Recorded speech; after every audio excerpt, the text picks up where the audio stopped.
অবস্থা হয় দেখেন, একদম উপর থেকে নিচে নেমে বয়ে বয়ে রান্তাছি রান্তাছি বলছিলাম চিংড়ি মাছ দিয়া ইলিশ মাছ দিয়া বেগুন দিয়ে রান্না করবো ভাজ্যা। হ্যাঁ, এখন আমার মেয়ে বলতেছে মা ইলিশ মাছ খেতে খেতে ওনার ভালো লাগে না, তো চিংড়ি মাছ দিয়ে রান্না দেশি চিংড়ি মাছ দিয়া, ছোটো চিংড়ি মাছ দিয়া বেগুন দিয়া, চিংড়ি মাছ দিয়েও কিন্তু ভালো লাগে বেগুন দিয়ে। ঠিক আছে, মেয়ের কথায় রান্না।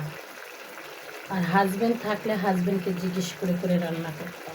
ঠিক আছে, অনেক ফ্যামিলিতে আছে শাশু শ্বশুর শাশুড়িকে জিজ্ঞেস করে রান্না করতাম। একটা জীবন ছিল শাশুড়ির অর্ডার ছাড়া রান্না করতে পারতামই না, রাইতে 10টা 11টা বাজে যেত, শাশুড়ির অর্ডার ছাড়া রান্না করতে পারতাম না।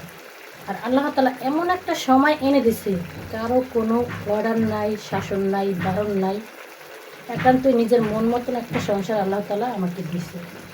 তার জন্য আমি অনেক অনেক শুকরিয়া আদায় করি। আলহামদুলিল্লাহ, আলহামদুলিল্লাহ। এখন সবাই বলবেন কেন আপনার শ্বশুর শাশুড়ি কোথায়? শাশুড়ি মারা গেছে, শ্বশুর শ্বশুর মারা গেছে, শাশুড়ি দেশে। আর যেহেতু আমার ভাসুর আছে, তাদের সাথে খায়, আমরা টাকা দিয়ে দিই, ব্যাস।